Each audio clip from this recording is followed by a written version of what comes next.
गजर माऊलीचा गजर माऊलीचा करीला भाविण प्रीती पोटी भारवाहे त्यांचे सर्वस्व ही साहे ऐसी कळवळ्याची जाती करीला भाविण प्रीती तुका म्हणे माझे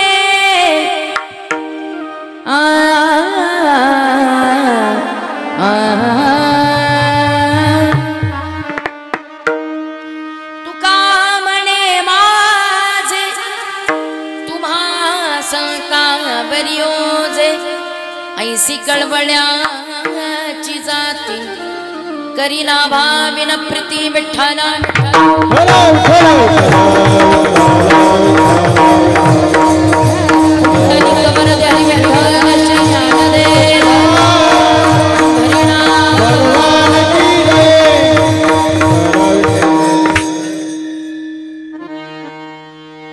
इवं तत्प्रविश मम वाचमिमां प्रसुप्तां सञ्जीवयत्यखिल शक्तिधरस्वधाम्ना अन्यांश्च हस्तचरणश्रवणत्वगादीन् प्राणान् नमो भगवते पुरुषाय तुभ्यम् पांडुरंगा करो पांडुरंगा करो पांडुरंगा करो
विस्तार बाबाजी सद्गुरुदास तुका ओम नमो ज्ञानेश्वरा करुणा करा दयाळा तुमचा अनुग्रह लादलो पावन झालो चराचरी नमो सोपान देवा मुक्ताई परेशा धावत्या सर्वेशा घरातटी लेकुराचे हित जाणे माहुलीचे चित्त ऐसी कळवळ्याची जाती करीला भाविन प्रीती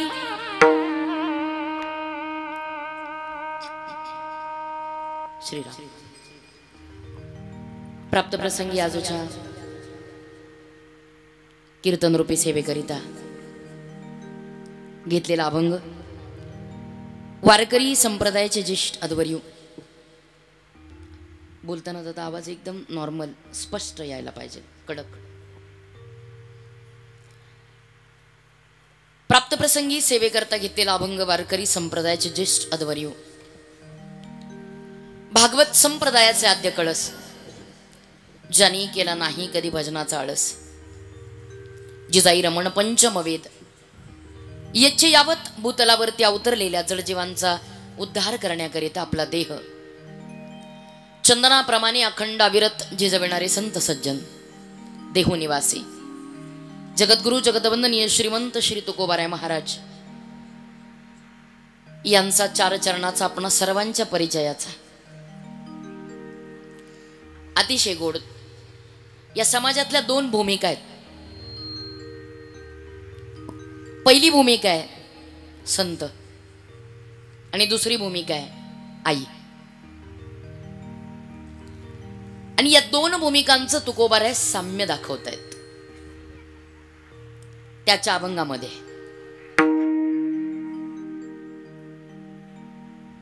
आणि खरं तर ज्या कारणाकरता आपण जमलोय ते कारणही त्याच पार्श्वभूमीचं आहे, त्याच निमित्ताचं आहे. सगळ्यांना परिचित आहे, पण तरी परिहार देणं वक्त्याचं कर्तव्य आहे. या न्यायानं आज या ठिकाणी या नांदगाव मधली एक अतिशय पुण्यवान माता, एक अतिशय आदर्श अशी माऊली,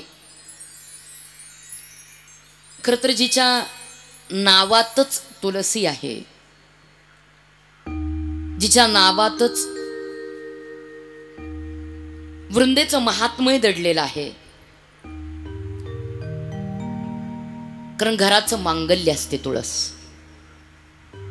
घराचं पावित्र्य असते तुळस, घरातली शांतता असते तुळस, घराचं सुंदर असं साजिर गोजिर देखणं स्वरूप असते तुळस. नाथबाबा म्हणतात तुळशी तुळशी वंदावी माऊली, जी संतांची सावली. खरंच जिच्या महिमानामध्ये अक्षरशः जगाच्या बापानं सुद्धा तिला शरण जावं, त्या तुळशीवरती अतिशय प्रेम आहे कृष्णाचं. आणि बघा योगायोग काय सुंदर आहे. या माऊलीचं नाव आहे तुळसा आणि त्यांच्या पतिदेवाचं नाव आहे कृष्ण. म्हणजे हा एक अगदी अजब असा योगायोग आहे की तुळसीवरती सगळ्यात जास्त प्रेम असतं ते कृष्णाचं. आणि या कृष्णाच्या प्रेमाकरता वेडी झालेली ही तुळशी, आणि तुळशीच्या प्रेमामध्ये एवढं प्रेम आहे भगवंतावर की त्या प्रेमाकरता सखाद्यती. तुम्ही कधीतरी सखा या शब्दाचा अर्थ जर जाणला तर तुमच्या लक्षात येईल. सखा या शब्दाचा अर्थ आहे सखाद्य, जिच्या समवेत आपल्याला अन्न सुद्धा जिच्याशिवाय गोड लागत नाही. आपण म्हणतो हा माझा सखा आहे. सखा म्हणजे मित्र आहे. एवढं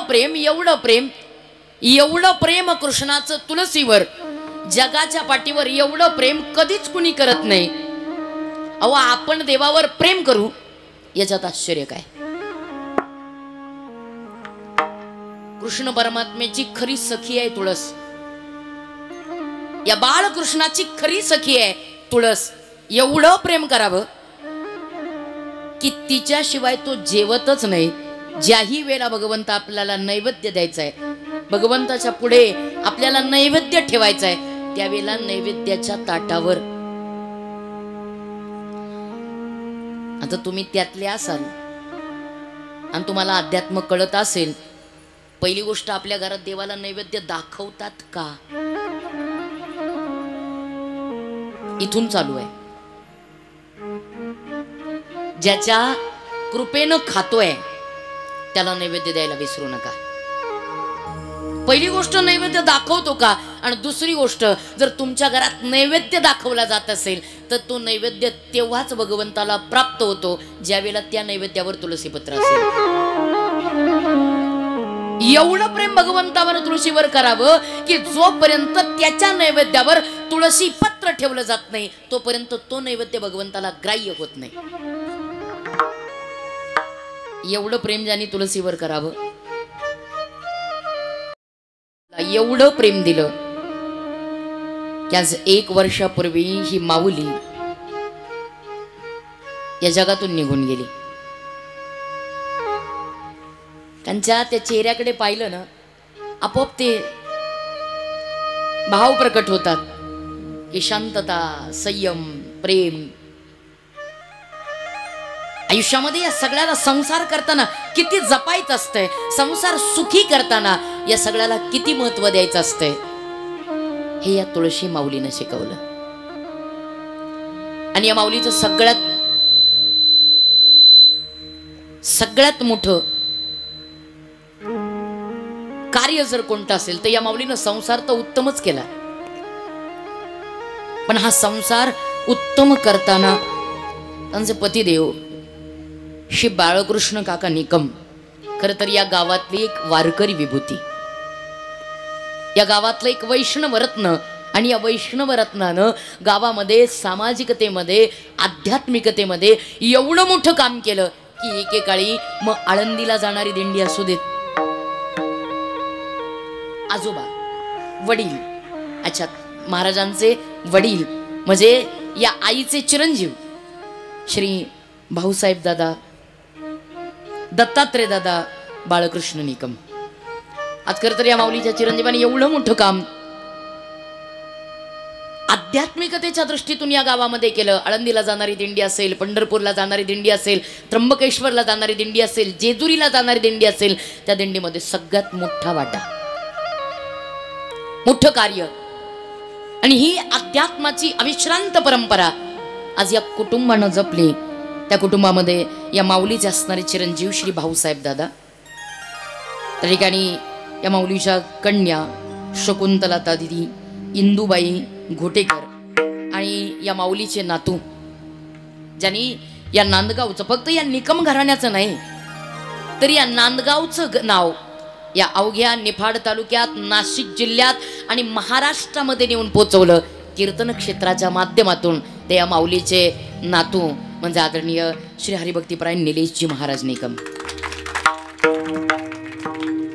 खर तर एवढी मोठी उज्ज्वल परंपरा या घराची, वारकरी परंपरा, आणि ती वारकरी परंपरा श्री निलेश महाराजांनी एवढ्या मोठ्या प्रेमाने इथपर्यंत आणली, परंतु त्या प्रेमाला खंड नाही पडू दिला. हा, त्याच वारकरी परंपरेचं पुढचं पाऊल म्हणजे निलेश महाराजांनी कीर्तन क्षेत्रामध्ये आपलं नाव मोठं केलं. तर निलेश महाराजांचे चिरंजीव ज्यांनी मृदंग क्षेत्रामध्ये सध्या आपलं नाव मोठं करण्याकरता मोठे प्रयत्न चालू केलेले आहेत ते श्री हरिभक्तीपरायण एकनाथ महाराज. नावही काय गोड आहे, आजच्या काळात अशी नावं दुर्मिळ आहेत,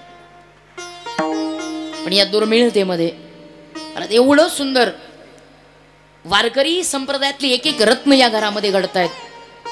आणि या रत्नांना घडवणारी ही माऊली म्हणजे आई तुळसाबाई बाळकृष्ण निकम.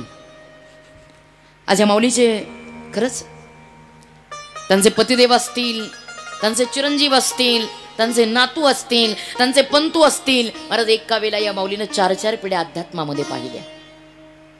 आज या माऊलीचं एवढं देणं आहे. आणि हे सगळं करत असताना फक्त आध्यात्मिक परंपरा जपतील यात नवल नाही. काही माणसं आहेत जी फक्त आध्यात्मिकता जपतात, त्यांना बाकी जगाचं काही देणं घेणं नसतं. पण हा परिवार एवढा मोठा आहे की फक्त अध्यात्माच्या दृष्टीनं नाही तर सामाजिकतेच्या दृष्टीनं सगळ्यात मोठा उपक्रम म्हणजे या परिवारानं कदाचित मागच्या वेळेला असं वाटलं असेल की ज्यावेळेला आजी गेली त्यावेळेला इथून गावापर्यंत आजीला नेणं, भर उन्हामध्ये नेणं, पायामध्ये चप्पल नसताना नेणं किती कठीण आहे हे कदाचित त्यावेळेला निलेश महाराजांना जाणवलं. आणि त्या दिवशी निलेश महाराजांच्या डोक्यात आलं की इथून पुढे कोणालाच आपल्या वृद्ध मायबापाला नेताना त्रास होता कामा नये. आणि म्हणून या गावातल्या सगळ्या समाज बांधवांच्या सेवेकरता निलेश महाराजांनी आणि त्यांच्या निकम परिवारानं या अवघ्या नांदगाव करता हा सुंदर असा वैकुंठ रथ बनवून आणला, ज्याचं लोकार्पण आत्ताच झालेलं आहे. आणि इथून पुढे हा वैकुंठ रथ आपल्या प्रत्येकाच्या दारात येईल आणि आपल्या प्रत्येकाच्या दारात येऊन जे कोणाचं दुःखाचं कर्म असेल त्या ठिकाणी त्या व्यक्तीला नेण्याकरता हा वैकुंठ रथ तिथे हजर असेल. किती किती मोठी सेवा करावी. इतकंच काय वाटलं आणखीनही काम करायला पाहिजे. अजूनही आपलं नाव, अजूनही आपल्या घराण्याचं नाव, आपल्या बापजाद्यांनी आपल्या करता दिलेली ही ठेव, माझ्या वडिलांची मिरासी गा देवा, जे माझ्या बापांनी दिलंय ते फक्त माझ्या एकट्या करता नाही दिलेलं, मग ज्या समाजाकरता, ज्या समाजात जन्माला आलोय, ज्या मातीत जन्माला आलोय, त्या मातीचे आपकार उपकार आहेत. आणि त्या उपकारातून उत्तीर्ण होण्याकरता आपल्या गावामध्ये होणारं, नांदगावमध्ये होणारं श्रीराम मंदिर, त्या श्रीराम मंदिराकरता आजच निलेश महाराजांनी मगाशीच मला सांगितलं की त्यांच्या निकम परिवारातर्फे आणि निलेश महाराजांतर्फे 1,11,000ची देणगी. अजून किती उदंडपणे काम या परिवारानं करावं. महाराजांचा एवढा मोठा भव्य दिव्य कार्यक्रम करायचा तुम्हाला सोपं वाटतं? विचार केला, लाखोनी खर्च आहे या कार्यक्रमाला, पण याही कार्यक्रमाला एवढा मोठा खर्च करताना मनात एक भावना आहे. माझ्या आजीनं, माझ्या आजोबांनी, माझ्या आईनं, माझ्या वडिलांनी माझ्या करता जी ही पुण्य सामुग्री कमवून ठेवली आहे, त्या पुण्य सामुग्रीचा हा विनियोग आहे. दिल्यानं वाढतं. माणसानी द्यायला जरूर शिकावं, कारण देण्यात आनंद आहे, घेण्यात तुम्हा एकट्याला सुख आहे, बाकीच्यांना दुःख आहे. पण देण्यात आपल्याला तर आनंदच आहे, पण जगाला सुद्धा आनंद आहे. आणि तो देण्यातला आनंद किती मोठा असतो, मला वाटतं निलेश महाराज तुमच्याकडून शिकण्याजोगं आहे. आज दानाचं महत्व तुमच्याकडे पाहिल्यानंतर कळेल. आज खरं सांगू, स्वर्गात तुमच्या पितरांना इतका आनंद होत असेल, इतका आनंद होत असेल की माझ्या या लेकरानं माझ्या परिवाराकरता नाही, माझ्या अनेक पिढ्यांकरता एवढी मोठी पुण्याई कमवून ठेवली आहे की त्या पुण्याईच्या बळावर अरे तुमच्या 42 पिढ्या सुद्धा निश्चित तुमचा आदर करतील.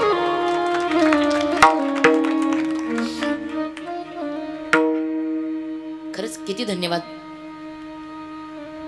आज या कार्यक्रमाच्या निमित्तानं आज ही सुंदर, बस असं वाटतं हे कथेचं सुंदर स्वरूप आहे महाराज. बघा काहीच कमी नाही, कोणतंच कमी नाही. हनुमानजी आहेत, आई राधा राणी आहे, भगवान कृष्ण परमात्मा आहे, माझा आराध्य भगवान पंढरीनाथ आहे, रुक्मिणी माता आहे. एवढं सुंदर हे वातावरण महाराज, मी आयुष्यात पहिल्यांदा वर्ष श्राद्धाला इतकं सुंदर वातावरण पाहते. पहिल्यांदा. तुम्हाला 27 वर्ष झालं मी कीर्तन करते. या 27 वर्षाच्या काळात वर्ष श्राद्धाला सुद्धा इतक्या आनंदात महाराज आई वडिलांना, आजी आजोबांना इतक्या भावपूर्ण वातावरणात आनंदात आजी आजोबांना ही श्रद्धांजली समर्पित केली जाते. हे माझ्या आयुष्यातलं पहिलं वातावरण. इतकी सुंदर. सर्वच बाल वारकरी टाळकरी मंडळी, या माझ्या सगळ्या गोड मुली आहेत. आसपासची सगळी भाविक वारकरी टाळकरी मंडळी आहेत, श्रोते सज्जन आहेत. या सुंदर अशा कार्यक्रमामध्ये अतिशय उत्तम आणि साथ करणारे श्री हरिभक्तीपरायण रामदासजी महाराज जाधव, त्या ठिकाणी ज्यांनी परमार्थामध्ये मोठं नाव आपलं या विभागामध्ये केलेलं आहे, श्री रामदासजी बाबा. श्री हरिभक्तीपरायण शहाजी महाराज शिंदे, श्री हरिभक्तीपरायण अण्णाजी महाराज निखाडे. अतिशय उत्तम अशी गायनाची साथ देणारे, आपल्या भागाचं भूषण असणारे, अतिशय तडफदार आणि सुंदर आवाज ज्यांना भगवंतांनी बहाल केला असं आपल्या या नाशिक जिल्ह्याचं भूषण असणारे सागरजी महाराज घुमरे. त्यांच्या बरोबरीनं आदिनाथजी महाराज नागरे, धनंजयजी महाराज जगताप, आत्मारामजी महाराज सांगळे, भागवतजी महाराज नवले, राहुलजी महाराज तुरणकर, राजू महाराज दनवटे, प्रांजलताई गोसावी. अतिशय उत्तम अशी मृदंगाची साथ देणारे श्री हरिभक्तीपरायण एकनाथजी महाराज निकम आणि श्री हरिभक्तीपरायण ओमदादा सांगळे.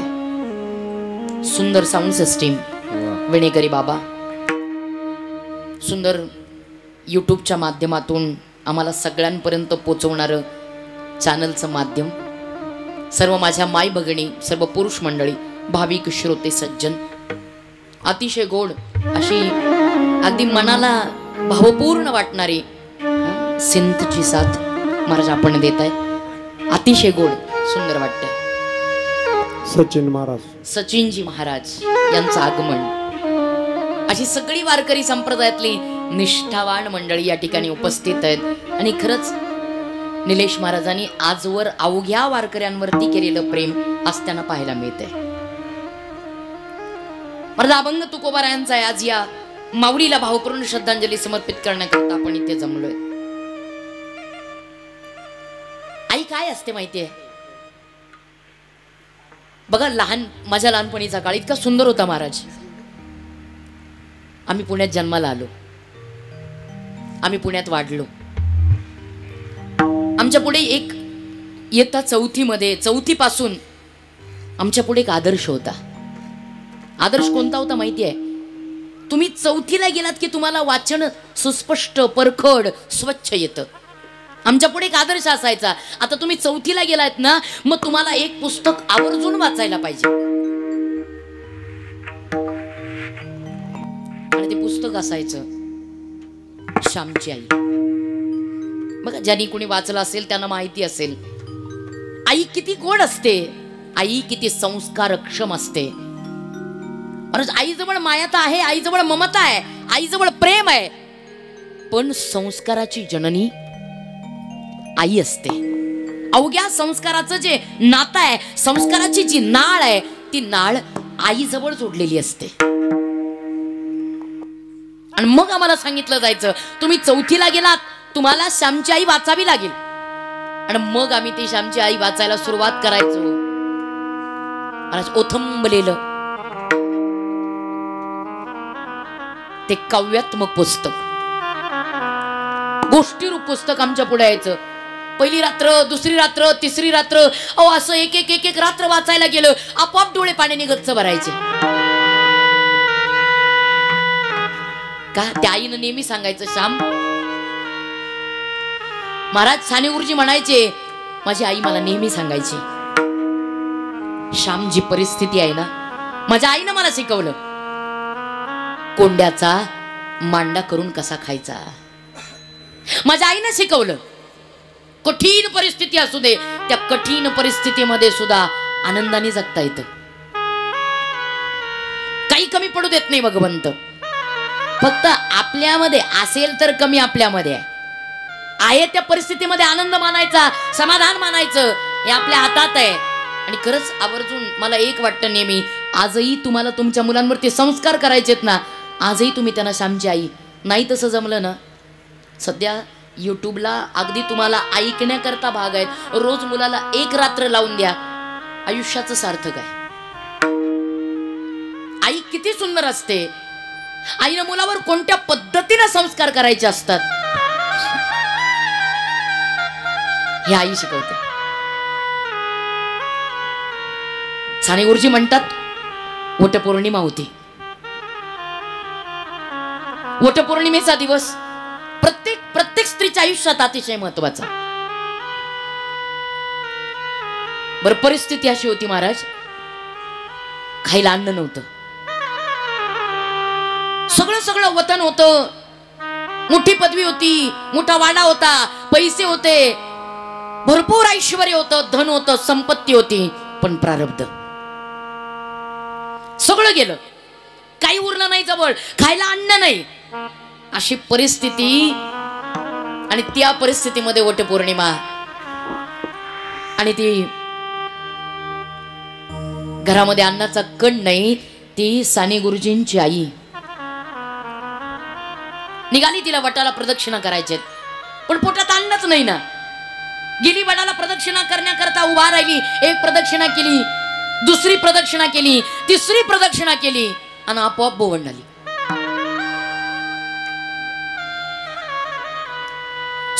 सगळं विश्व तिच्या भोवती गरगरा फिरलं. काय झालं कळलंच नाही. धाडकन त्या वडाच्या ओट्यावर अहो जशी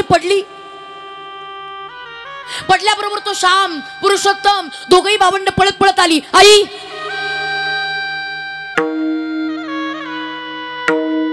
पाहिलं डोळे बंद झालेले होते, तोंड उघडं होतं, आ वाचलेला होता, काही काही काही शिल्लक नव्हतं. पण पळत गेली दोन्ही लहानगी पोरं आणि पळत जाऊन त्या आईला उठवण्याचा प्रयत्न केला. आई आई उठ ग, आई अगं उठ ग, हा लहानगा पुरुषोत्तम, आई आई अगं उठ ग, अगं आई मला भूक लागली ग, वटपौर्णिमेचा सण आहे. आई अख्ख्या गावानं पुरणपोळी केली.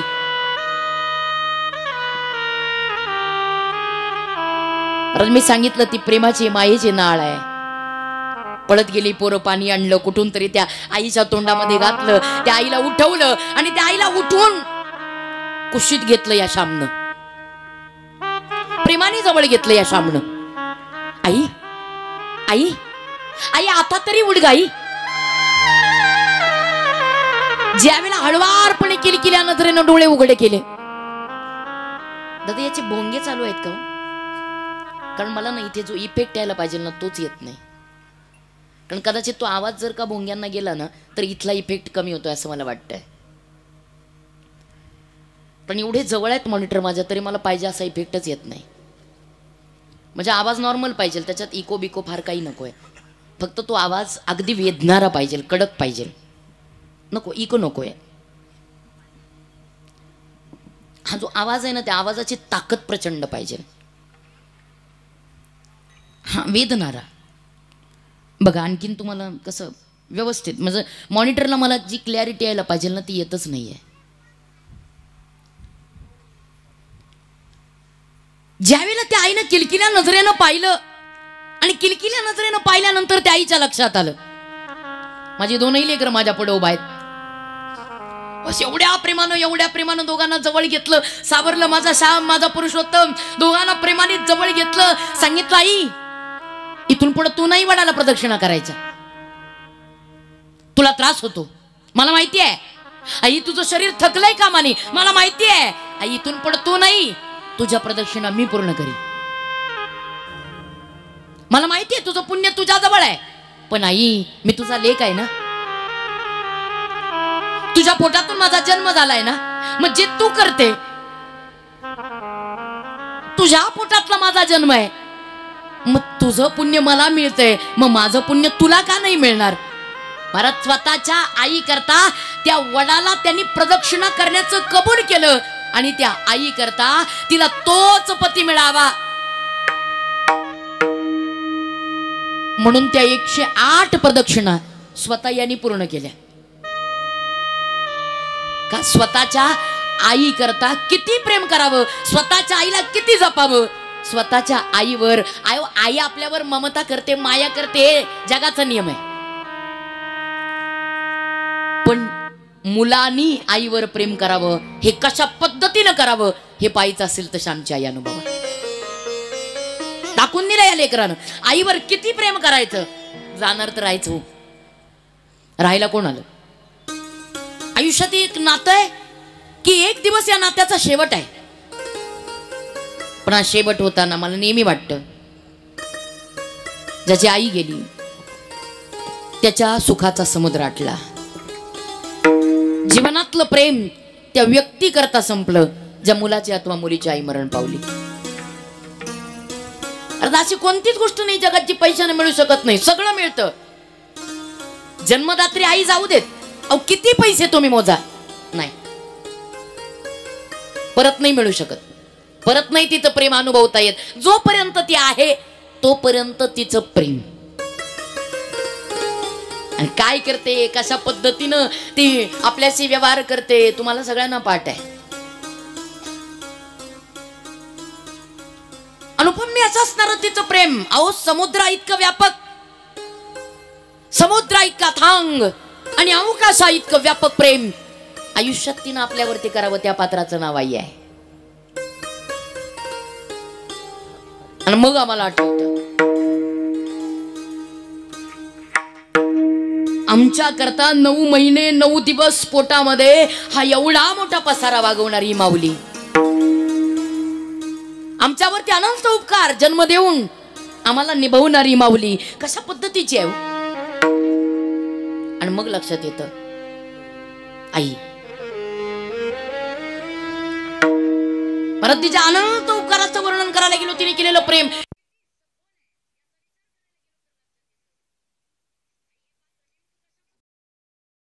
वरती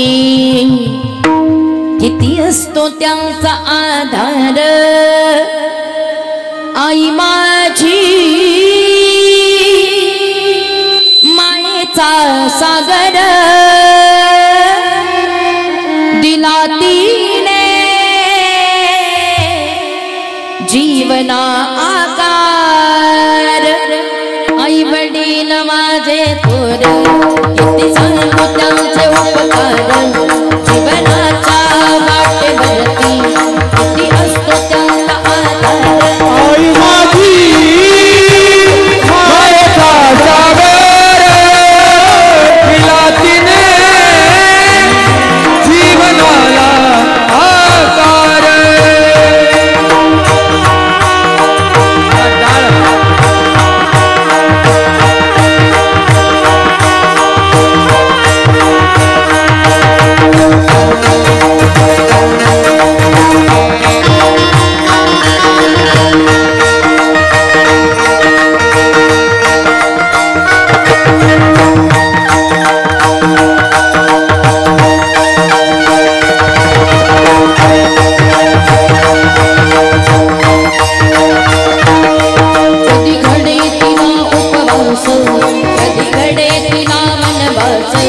कधी घडे तिला उपवास कधी घडे तिला वनवास ओल्या मातीतून चालताना उडविले काट्याचे पास.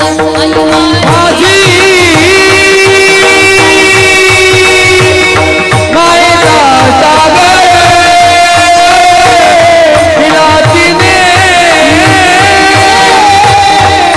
जीवनाला आकार.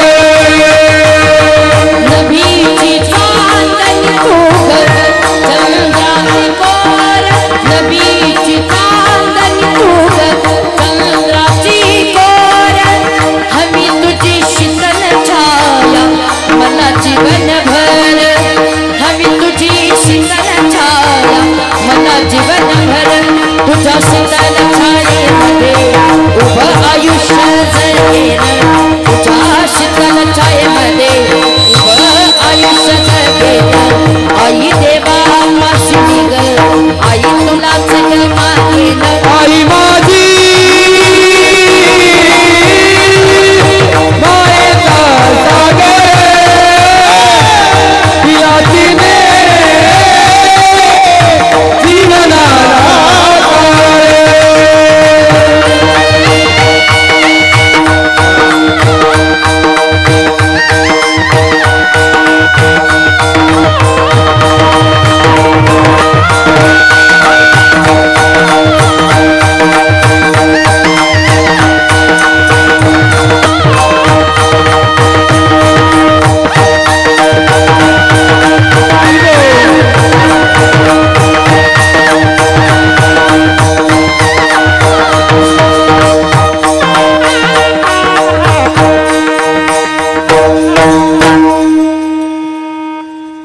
आमच्या सगळ्यांच्या डोळ्यापुढे हे पाठ आहे सगळ्यांना ज्ञात आहे.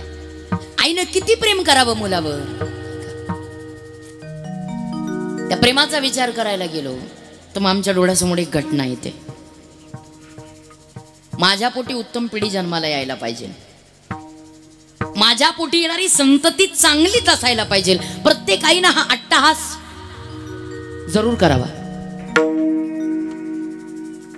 एका आईनं हा टास्क केला माझ्या पोटी उत्तम संतती जन्माला यावी म्हणून एक नाही दोन नाही 1.25 लाख प्रदक्षिणा जिनं सुवर्ण पिंपळाला घालाव्या.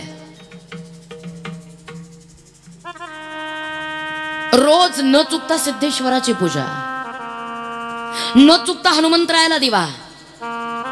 कारण माहिती आहे उपासनेचं फळ इतकं आहे तपश्चर्येची ताकद इतकी आहे. एकेकाळी याच तपा करता अंजनीच्या तपासाठी महारुद्र आले पोटे. तपश्चर्याची ताकद मोठी आहे. या आईला माहिती होतं या आईच्या पुढे घडलेल्या घटना होत्या आणि म्हणून भयान भयान तपश्चर्या. आणि त्या तपश्चर्येमध्ये या माऊलीची ही तपश्चर्या फळाला आली. अनेक वर्षाची तपश्चर्या आणि त्या तपश्चर्येचं स्वरूप पहिलं फळ भगवंतानं या माऊलीच्या उदरात दिलं श्री गुरु निवृत्तीनाथांच्या रूपाने. साक्षात भगवान देवादिदेवांचा अंश, महादेवांचा अंश भगवान निवृत्तीनाथ, भगवान श्री विष्णूंचा अंश श्री ज्ञानोबा राया, साक्षात ब्रह्मदेवाचा अंश श्री सोपानदेव महाराज आणि साक्षात आदिशक्ती मुक्ताई. एवढा आनंद या आईला, एवढा आनंद, एवढा आनंद. या वडिलांचा आनंद गगनात मावत नाही, आईचा आनंद गगनात मावत नाही. दोघही जण सुखात आहेत. एवढ्या आनंदात, एवढ्या सुखात आता चिंता काहीच नव्हती, वाण काही नव्हती, सगळं मनासारखं. 4 लेकरांचा जन्म आहे. त्या 4 लेकरांच्या जन्मात आई सुखात नावून गेलेली आहे आणि मनामध्ये आता एकच शंका आहे, माझ्या बाळांचं मौजी बंधन. धर्मशास्त्राप्रमाणे मौजी बंधन व्हायला हवं. मनामध्ये हा निश्चय, हा संकल्प घेऊन ज्यावेळेला ही माऊली बस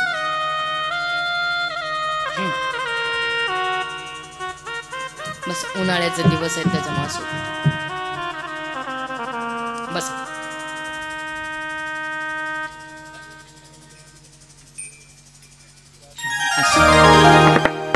विठ्ठल विठ्ठल विठ्ठल विठ्ठल.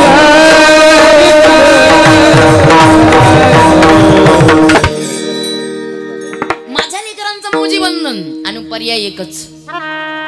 गेले महाराज अलंकापुरात. आतापर्यंत सगळं अलबेला आहे, मनासारखं आहे, आई सुखात आहे, आनंदात आहे. आईच्या दृष्टीनं सगळ्यात मोठा आनंद पहिल्यांदा ती आई होणं आणि दुसरा आनंद. एक लक्षात ठेवा, मला कायम वाटतं आपली आई कशी आहे आपल्या हातात नाही. वाईट बोलणारी आहे, वाईट चालणारी आहे, वाईट आचरण करणारी आहे, रोज दुसऱ्याच्या घरात रामायण महाभारत घडवणारी आहे, कुणाच्या तरी गंजीला काडी लावणारी आहे, कुणाचे कान फुंकणारी आहे, कुणाच्या घरात भांडणं लावणारी आहे. आपली आई कशी आहे आपल्या हातात नाही, पण आपण कुणाची आई व्हायचं हे नक्की आपल्या हातात आहे. चांगल्याची का वाईटाची हा प्रश्न तुमचा आहे. अहो, तुमच्या पोटी येणारी संतती प्रभू राम व्हावी का रावण व्हावी हे सदैव तुमच्यावर आहे, तुमच्या संस्कारावर आहे. महाराज, एवढी टोकाची शांत आहे ती 4ही बालक. या आईला यांच्याकडे पाहावं, इतका आनंद वाटावा. इफेक्ट मॉनिटरला इतका आनंद वाटावा या माऊलीला. त्या आनंदामध्ये या माऊलीनं आणि गेली अलंकापुरात, गावात गेली, विठ्ठलपंत सोबत आहेत, दोघांनी हात जोडले, सांगितलं माझी एकच इच्छा आहे, माझ्या बाळांचं मौजी बंधन. हे म्हणले, तुम्ही एवढा मोठा गुन्हा केलाय, इथं तुमच्या या सगळ्याचा निभाव लागेल पांडित्याचा असं मला वाटत नाही. पर्याय एकच, पैठण. पर्याय नव्हता, निघाला बाप. या 4 लेकरांकडं, या पत्नीकडं, सगळ्यांकडं पाहिलं, निघाले मजल दर मजल पैठण. अरे महाराज, एवढी मोठी ब्रह्मसभा आहे, एवढे मोठे विद्वान आहेत, त्या अति विद्वानांच्या समोर एकटे विठ्ठलपंत उभा आहेत, हात जोडले. माझ्या लेकरांचं मौजी बंधन, मी त्याच्याकरता इथपर्यंत आलोय. काही करा माझ्या बाळांकरता. म्हणजे पण तो एवढा मोठा गुन्हा केलाय की ज्या गुन्ह्याला कुठे शिक्षेला आजपर्यंत वावच नाही.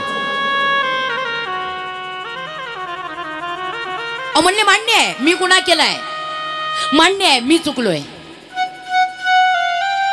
मी संसारी होतो, मी संन्यास घेतला, मी संन्यासी होतो, मी पुन्हा संसार सुरू केला, मी चुकलोय ना. मग माझ्या चुकीची शिक्षा माझ्या मुलांना नाही, मला मिळायला हवी. जर त्या शिक्षेचा मी पात्र आहे तर त्या शिक्षेचा अधिकारी मी आहे, मला ती शिक्षा मिळावी, माझ्या मुलांना नाही. म्हणाल ते स्वीकारी. म्हणले गुन्हा एवढा मोठा केलाय की त्या गुन्ह्याला शिक्षाच नाही. अहो शास्त्र चालली, पुराण चालली, धर्म सगळं चाललं. म्हणले मान्य आहे, पण तुम्ही भूदेव आहात. जे म्हणाल ते मान्य करेल, बोला, तुम्ही बोलायचं आणि मी ऐकायचं. पण तो कान शाबूत ठेवा. एवढा मोठा गुन्हा केलाय की त्या गुन्ह्याला एकच सजा आहे, त्या गुन्ह्याला एकच प्रायश्चित्त आहे आणि ते प्रायश्चित्त आहे देहांत.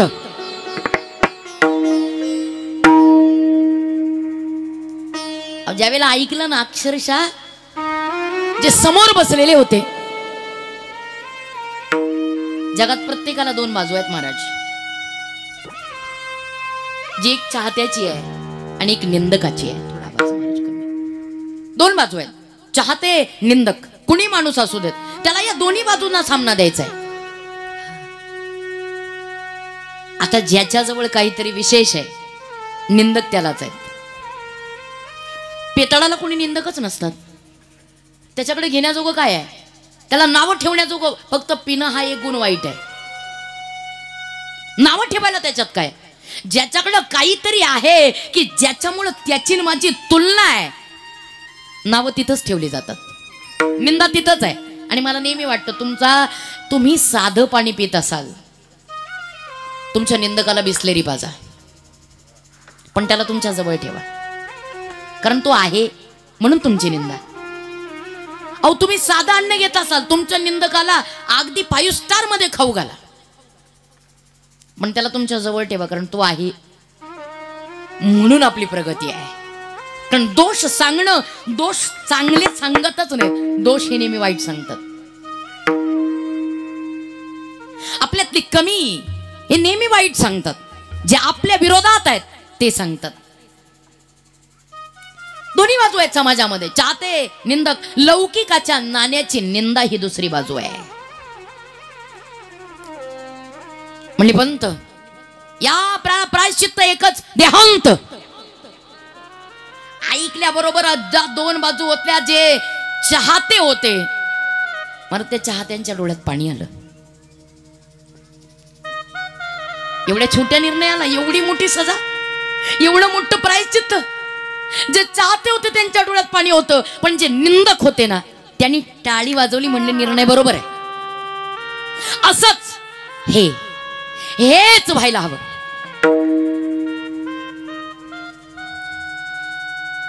पण विचार केला या बापानं, ठीक आहे, माझ्या जाण्यामुळे जर माझ्या लेकरांना सुख मिळणार असेल, आनंद मिळणार असेल, स्वातंत्र्य मिळणार असेल, तर मी का नको जायला?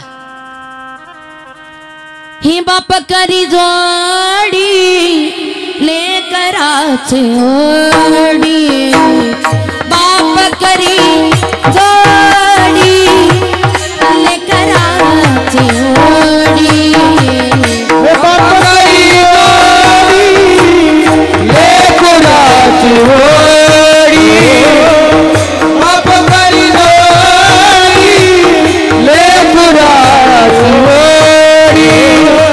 आपली कुलवडी भाळनिया, आपली कुलवडी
बाप करी ओढी लेकराचे जोडी आपुली कुरवंडी वाळोनिया.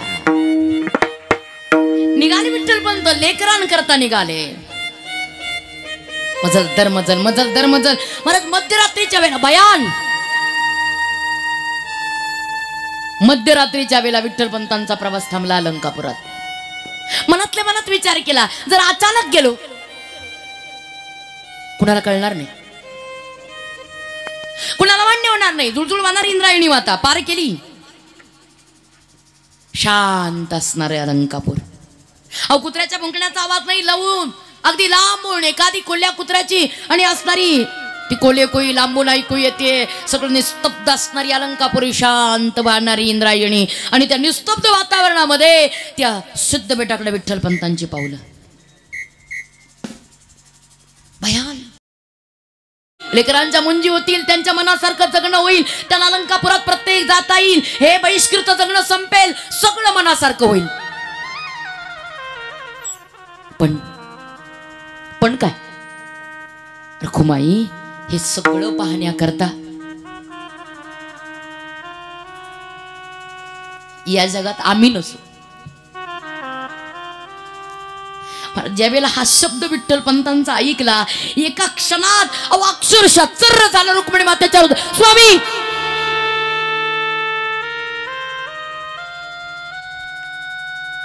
तुमच्या जीवेला हाड आहे, अपशब्द बोलताय, पवित्र बोला. रात्रीची वेळ आहे हो. रखुमाई जे सांगतोय ते सत्य आहे, सिद्धेश्वराची शपथ. आणि आम्ही निघालो. शास्त्राने आम्हाला देहदंड सांगितलाय. आणि रखुमाई वेळ झालीये, आम्हाला निघण्याची वेळ झालीये. आज्ञा द्या, आज्ञा द्या. अहो असं म्हणल्याबरोबर ताडकन रुक्मिणी माता वाकल्या, धरले विठ्ठल पंतांचे चरण. थांबा,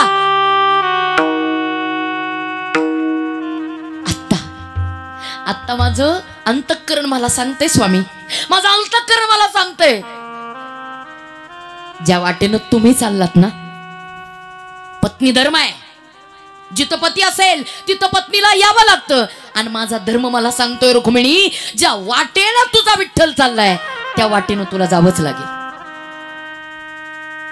मी निघाले तुमच्या समवेत, मला थांबू नका, मी निघाले.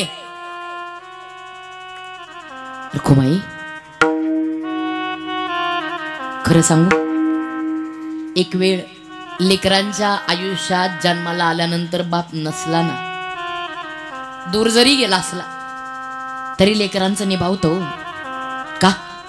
कारण त्यांना एक माहिती असतं, बाप जरी जवळ नसला, आई आहे. त्यांची एक अवस्था अशी आहे, त्यांना भूक लागली, ममत्वाचा पाहणा देण्याकरता आई हवी, रक्ताचं दूध करून पाजण्याकरता आई हवी. त्यांना तहान लागली, एक एक एक एक एक एक घोट काळजी न पाजणारी आई हवी. झोप आली, या खांद्यावर घेऊन त्यांना कुशीत घेऊन प्रेमानं अंगाई म्हणवणारी आई हवी. ज्या वेळेला संकट येतील त्यावेळेला छातीशी धरून त्या संकटाला लढण्याची हिम्मत देणारी, सांत्वन करणारी आई हवी. नसला बाप चालेल नाही, नाही. मला तुम्ही तत्वज्ञान सांगू नका, मला एकच माहिती आहे, ज्या वाटेनं तुम्ही चालला त्या वाटेनं मी येणार स्वामी, मला बाकी माहित नाही. रुक्मिणी ऐका, माझी लेकरं उघडी पडतील, माझी लेकरं अनाथ होतील. माझ्या लेकरांकरता नाही म्हणू नका, माझ्या लेकरांकरता तुमचा निर्णय मागे घ्या. बाप म्हणून मी सांगतोय, नाही, तुम्ही आता किती अडवलं तरी माझा निर्धार आहे, मी निघाले ज्या वाटेनं तुम्ही चालला.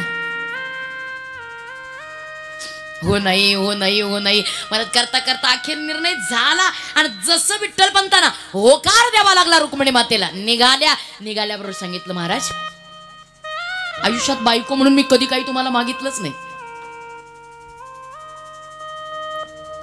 आज एक मागायचंय.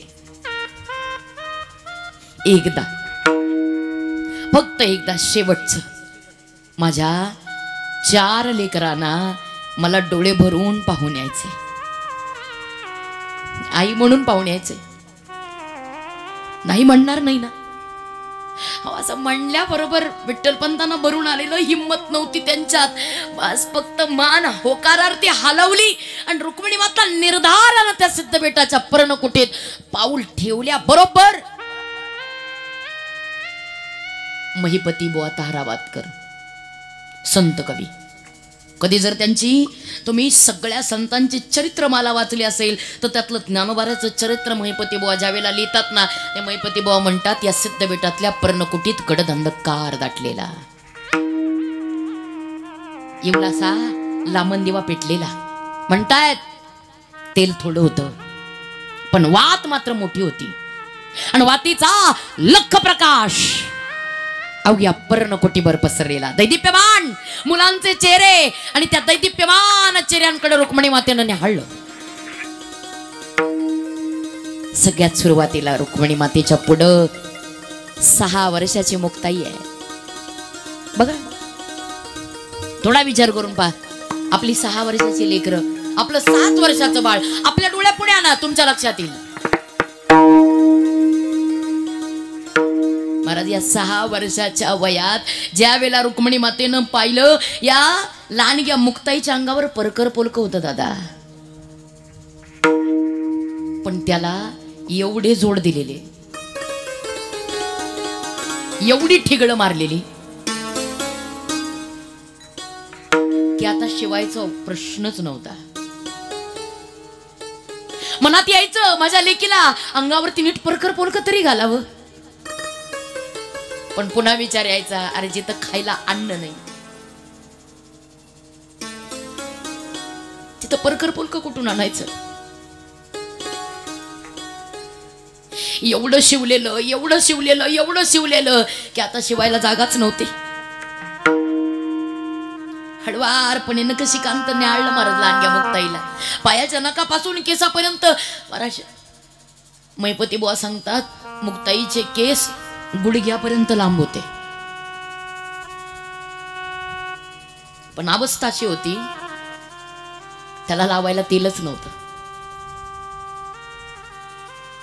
मनात विचारलं कोणी तर रुक्मिणी मातेनं सांगावं, अरे जिथं खायला अन्न नाही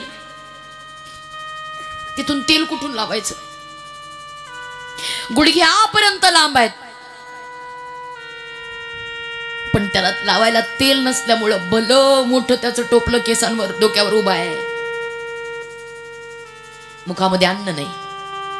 3 दिवस झाले अन्न करता 10 दिशात तळमळलेत पण कुणी अन्न दिलेलं नाही. आणि अशा भयान अवस्थेमध्ये फक्त भुकेची वेळ आली की रडायचं, आईच्या जवळ जायचं, आईच्या कुशीत जायचं. आई, रात्रीचीच वेळ. रुक्मिणी मातेला आठवलं, रात्रीच्या झोपण्याच्या आधी माझी लेकरं माझ्या जवळ आली. आई, भूक लागली ग, आई काहीतरी खायचंय ग. असं म्हणल्याबरोबर पळत आत जाणारी आई, स्वयंपाकघर ढूंढणारी आई, न्याळणारी आई, पण घरामध्ये अन्नाचा कण नाही. एवढं भरून आलं रुक्मिणी मातेला, एवढं भरून आलं. हात जोडले त्या विठोबाला, हात जोडले त्या सिद्धेश्वराला आणि हात जोडून सांगितलं, का रे नाही मला कासविनीची दृष्टी दिली, का नाही मला कासविनीची ताकद दिली, मातृत्व दिलं का. जगाच्या पाठीवरची अशी आई आहे जिला स्तनच नाही. मग लेकरांची भूक भागते कशी, काही नाही, फक्त त्या पाण्यामध्ये त्या पिलाला भूक लागली, त्या कासवाच्या पिलाला भूक लागली की त्यांनी त्या कासविनीच्या त्या आईच्या पुढे यायचं आणि त्या आईच्या डोळ्यात डोळे घालून पाहायचं. त्या आईच्या नजरेत एवढी ताकद की त्या नुसत्या पाहण्यानं त्या लेकरांची भूक मिटावी.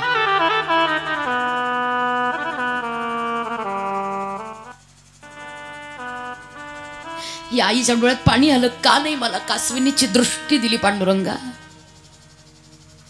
माझी लेकरं उपवाशी मरतायत, मी काहीच करू शकत नाही रे, मी काहीच करू शकत नाही पांडुरंगा. असं म्हणता म्हणता म्हणता लहानग्या मुक्ताईच्या जवळ गेलेल्या, रात्री अन्न नाही म्हणून फक्त जवळ घेतलेलं आणि जवळ घेऊन शांतपणे शांतपणे झोपी लावलेलं. इतकी गाढ झोपलेली मुक्ताई, इतकी गाढ झोपलेली, जागच नाही. माहिती होतं खायला नसलं म्हणून काय झालं. माझी आई तर माझ्या जवळ आहे.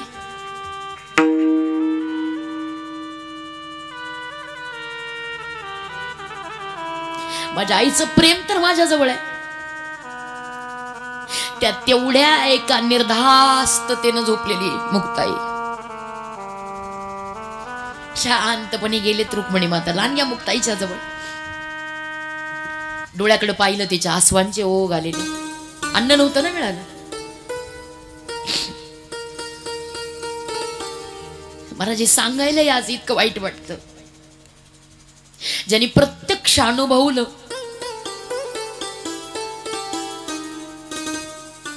त्यांना काय यातना झाल्या असतील.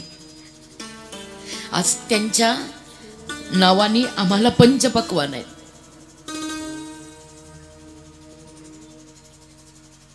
ज्यावेळेला त्या लहानग्या मुक्ताईच्या जवळ गेल्या, फक्त पाहिलं, डोळ्यातून आसवांचे सुकलेले ओघ. 6 वर्षाचं वय, काही कळत नव्हतं. पण एक सांगू, अन्न नव्हतं, अंगावर कपडे नव्हते, पण डोक्याला लावायला तेल नव्हतं, त्या केसांचं टोपलं झालेलं, पण मुखात अन्न जरी नसलं ना तरी हजारो सूर्यांचा प्रकाश मुख कमलावर. आदिशक्ती आहे ना ती. हजारो सूर्यांचा प्रकाश. लहानग्या मुक्ताईच्या जवळ गेल्या, प्रेमानं जवळ घेतलं. मुक्ते मुक्ते मुक्ते, एक लक्षात ठेवायचं, आईचं अति विशेष प्रेम. फक्त आई जरी म्हणत असली ना माझं प्रेम पोरावर आहे, तरी आईचं अति विशेष प्रेम मुलीवर असतं.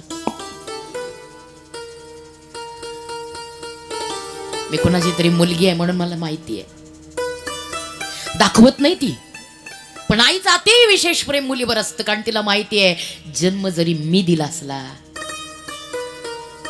तरी धन मात्र परक्याचा आहे. या हाताने मला तिला कन्यादान करून पाठवायचे. त्या प्रेमानं एवढं प्रेम मुक्ताईवर केलं रुक्मिणी मातेने, एवढं प्रेम. त्याला आणि या मुक्ताईला जवळ घेतलं. मुक्ते मुक्ते मुक्ते, अगं या तिघांपेक्षा जास्त प्रेम माझं तुझ्यावर आहे. प्रेमानं जवळ घेतलं. एवढ्या रडल्या. काय करू ग माझ्या लेकरा, मला तुला सोडून जायचंय ग. मी निघाले मुक्ते, मी निघाले. आजपर्यंत आयुष्यामध्ये फक्त आणि फक्त आई शिवाय न जगणारी तू. कसं होईल ग तुझं, कसं होईल ग तुझं. पण मनात आलं नाही, जर माझ्या लेकरांना जाग आली आणि माझी लेकरं उठली तर, नाही मला जाऊ दिलं तर. पटकन उठल्या, मुक्ताईच्या जवळ गालावर ओठ टेकवले, पापी घेतली. पापी घेताना असं वाटलं, कदाचित माझ्या लेकीला ही शेवटची पापी आहे.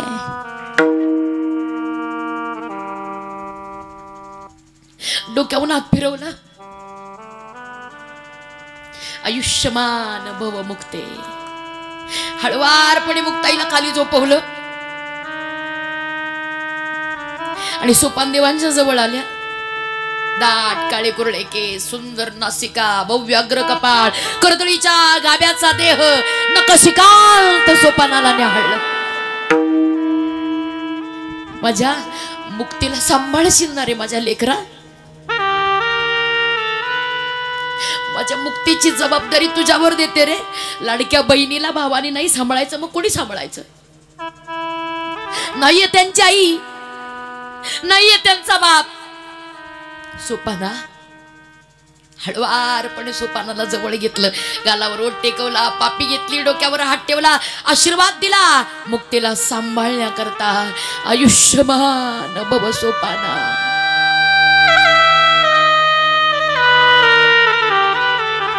एवढं रडू आलं.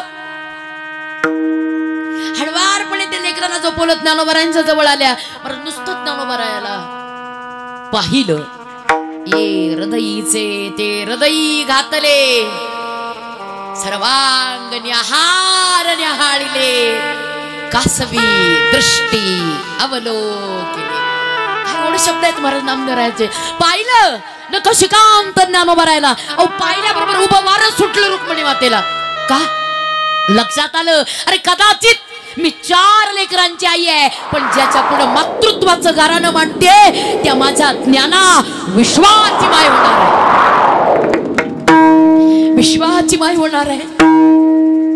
माझ्या लेकराला मी मातृत्वाचं दुखणं काय मांडावं. ज्ञानदेवा, ज्ञानराजा, ज्ञानदेवा. मला एवढं रडू आलं, पण मनात आलं माझ्या ज्ञानाला जर जाग आली तर, नाही त्याने जाऊ दिलं तर, नाही नाही मला उठलं पाहिजे. ज्ञानदेवांच्या जवळ आल्या, फक्त ज्ञानोबा राहिला. जवळ घेतलं हळवारपणे. ज्ञाना, पापी घेतली डोक्यावर, हात ठेवला, आशीर्वाद दिला, आयुष्यमान भवत ज्ञानदेवा. हळवारपणे उठल्या निवृत्तीनाथ दादांच्या जवळ. वयाने मोठे आहेत ना, वडील आहेत ना सगळ्यांना. निवृत्तीनाथ दादांना फक्त जवळ घेतलं. घेतल्याबरोबर दादांना जाग आली. आई, आई. त्या अंधाऱ्या रात्री त्या एवढ्याशा लांब दिव्याच्या उजेडात पाहिलं आई, आणि आश्चर्याचा धक्का बसला. माझ्या आईच्या डोळ्यात पाणी आहे. माहिती होतं रोजचं. मनात आलं, पहिल्यांदा विचारलं, आई आई काय झालं ग, काही दुखतंय तुझं? आई का, मी आत्ता जातो, आत्ता अलंकापुरात जाऊन वैद्यराजाला बोलावतो. आई बोल, आई काय दुखतंय? नाही राजा, काही दुखत नाही. आई आजही इंद्रायणीच्या तटावर गेलतीस? आई आजही धुन धुताना बाया तुझ्याकडे पाहून हसल्या का ग? बायकानी तुझी उनी दुनी काढलीत का ग? संन्यासाची बायको म्हणून तुझ्याकडे पाहून पिदी पिदी हसल्या का ग? तुझ्याकडे पाहून एकमेकीच्या कानात गप्पा केल्या का ग?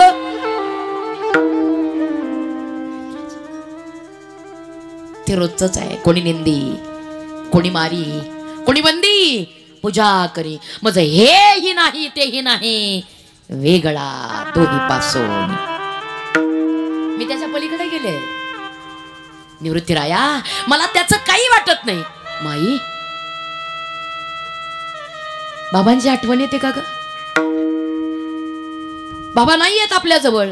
बाबांच्या आठवणीने उदास नाही दादा. माझं मन मला सांगतंय तुझे बाबा माझ्या जवळ आहेत. माई सगळं ठीक आहे, तुला काही झालेलं नाही, मग तू रडते का? दादा एवढ्या करता जगाच्या पाठीवरची अशी दुर्दैवी आई आहे मी. अशी दुर्दैवी आई आहे. आईचं कर्तव्य असतंय, बाळ जन्माला आलं की त्या बाळाचं तिथून पुढचं कर्तव्य त्या आईनं पूर्ण करायचं. त्याचे लाड आईनं पुरवायचे, त्याचे कोड कौतुक आई बापानं सांभाळायचे, त्याला पाहिजे ते आई बापानं पुरवायचं, त्याच्या जीवनातल्या सगळ्या मर्जी आई बापानं सांभाळायच्या. हे आई बापाचं कर्तव्य आहे. निवृत्ती दादा, मी दुर्दैवी आई. तुमचे लाड सोडा, तुमचं कौतुक सोडा, तुमचे सोहळे सोडा, तुमच्या आवडत्या गोष्टी सोडा. या दुर्दैवी आईनं तुम्हाला 2 वेळेचं अन्न सुद्धा दिलं नाही.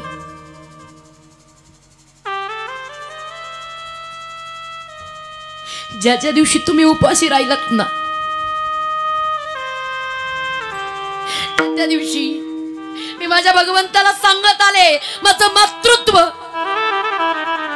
त्याची परीक्षा घेतलीस रे. नाही म्हणणार गाई, बोल. हात पुढे केला, हात पुढे केल्याबरोबर रुक्मिणी मातेचं हृदय भरून आलं. वृत्ती दादा, तुम्ही वयानं मोठे आहात, मी आजपर्यंत तुम्हाला काही दिलं नाही. आज मागते दादा, माझ्या ज्ञानदेवाला, माझ्या सोपान देवाला आणि माझ्या येवल्याशा मुक्तेला मी तुमच्या पदरात घालून चालली.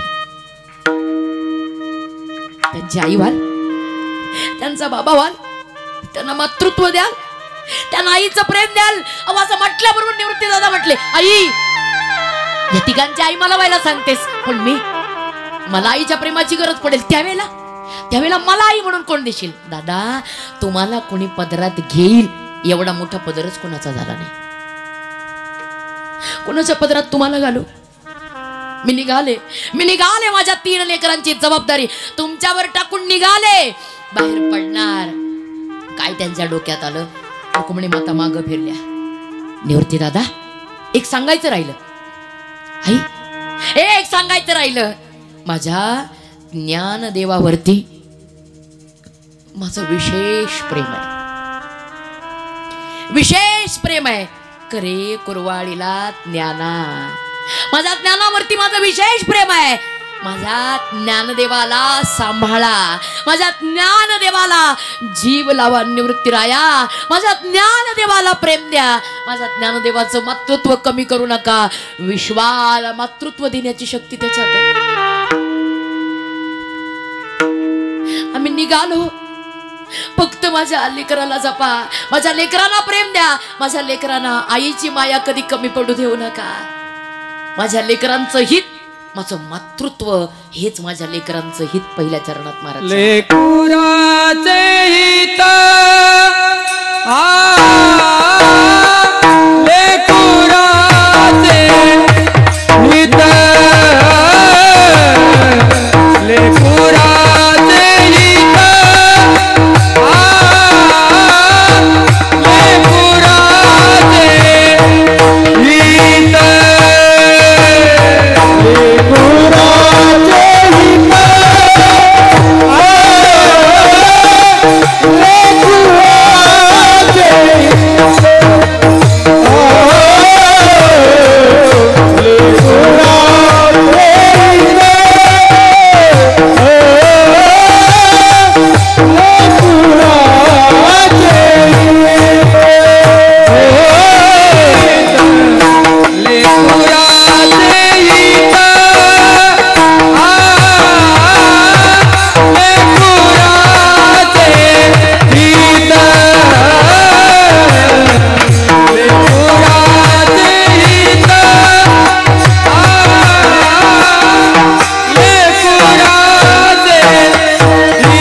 काल होती त्या रात्रीनं जन्म दिलाय महाराज.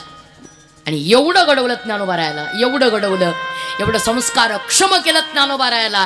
कारण माहिती होतं माझ्या आईचं माझ्यावरती असलेलं निस्सीम प्रेम, आणि त्या प्रेमाचा मोबदला म्हणून माहिती होतं त्यांना. एवढं प्रेम आईनं दिलंय. आईची कळबळ्याची करीला भाविण प्रीते. एवढंच केलं का? नाही, पोटी भारवाहे त्यांचे सर्वस्व ही साहे. त्या लेकराला पोटात 9 महिने त्याचा बोजा घेऊन अक्षरशः त्याच्याकरता सर्वस्व देणारी माय माऊली. महाराज म्हणतात जसं आई लेकराचं ओझ 9 महिने पोटात वागवते, तसं समाजाचं ओझ संत आयुष्यभर खांद्यावरती वागवतात. तुका म्हणे माझे महासंतावर योजे ऐसी कळवळ्याची जाते करीला भाविण प्रीती. महाराज तरी ज्ञानोबा आहे. महाराज आयुष्याच्या शेवटच्या काळात समाधीमध्ये सुद्धा अहो ज्ञानोबाराय करता ज्ञानोबारायच्या जाण्यानं अहो कुणी एक आपल्या जाण्यानं कुणी घर रडते नवल वाटत नाही. ज्ञानोबारायच्या जाण्यानं अहो कुणी एक घर रडेल निवृत्तीदादा रडतील आश्चर्य काय. ज्ञानोबारायच्या जाण्यानं गाव रडेल याच्यात नवल काय. महाराज ज्ञानोबारायच्या जाण्यानं एक तालुका रडेल नवल काय, जिल्हा रडेल नवल काय, राष्ट्र रडेल नवल काय. ज्ञानोबारायच्या जाण्यानं या जगाचा अखिल कोटी ब्रह्मांड नायक रडला. असा एकमेव द्वितीय हिरा म्हणजे ज्ञानोबाराय होते. विचारलं कारण काय म्हणजे विश्वाचे अश्रू पुसणारा भगवंत. पण रुक्मिणी मातेला सांगितलं रुक्मिणी मला आज कळलं अख्ख्या जगाला रडवण्याची ताकद जरी माझ्यात असली तरी हा एक महात्मा आहे ज्याला पाहिल्या क्षणी मला कळतं हा महात्मा जिच्या उदरी जन्माला आला त्या आईची कुस काय पवित्र असली पाहिजे ज्या कुशीतून ज्ञानोबारायासारखा महात्मा जन्माला यावा. धन्य धन्य जियेचे उदरी ज्ञानदेव जन्मले. त्या आईची कुस पवित्र आहे ज्या कुशीतून महात्मे जन्मतात. तसं मला एक वाटतं आई कुणाची असेल आई ती आई असते. सामान्यांची असेल अथवा असामान्यांची असेल. आज निलेश महाराजांसारखं रत्न ज्या माऊलीनं जन्माला घातलं त्या माऊलीची असणारी सासूबाई म्हणजे कैलासवासी तुळसाबाई बाळकृष्ण निकम.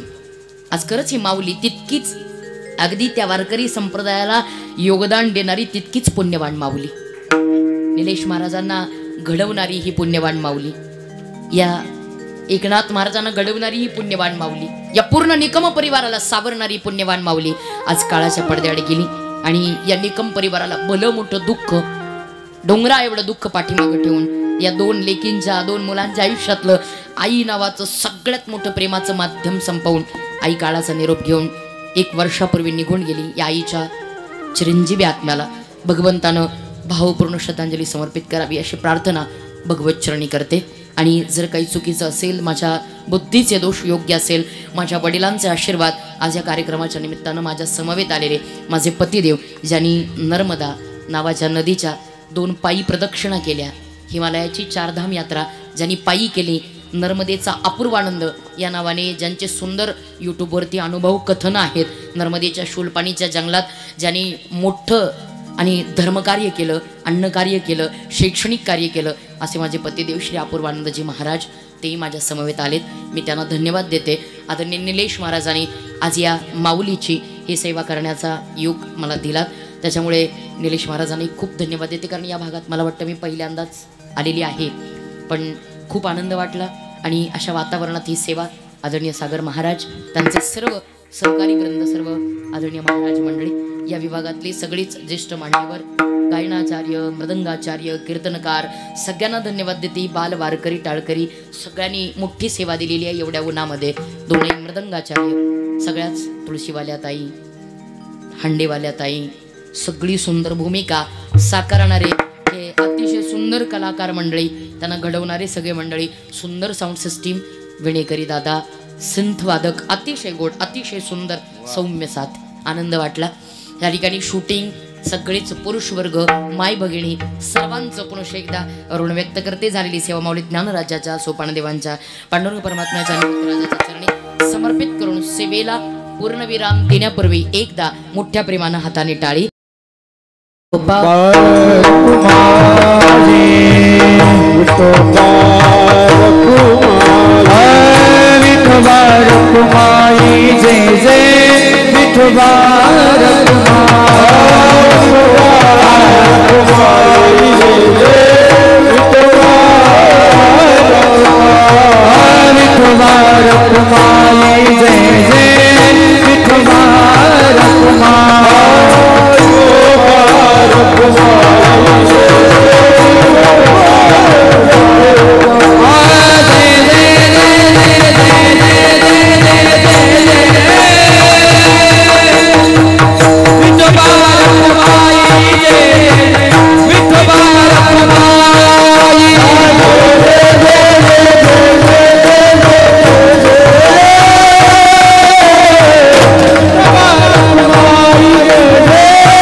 कोणी जागा सोडणार नाही.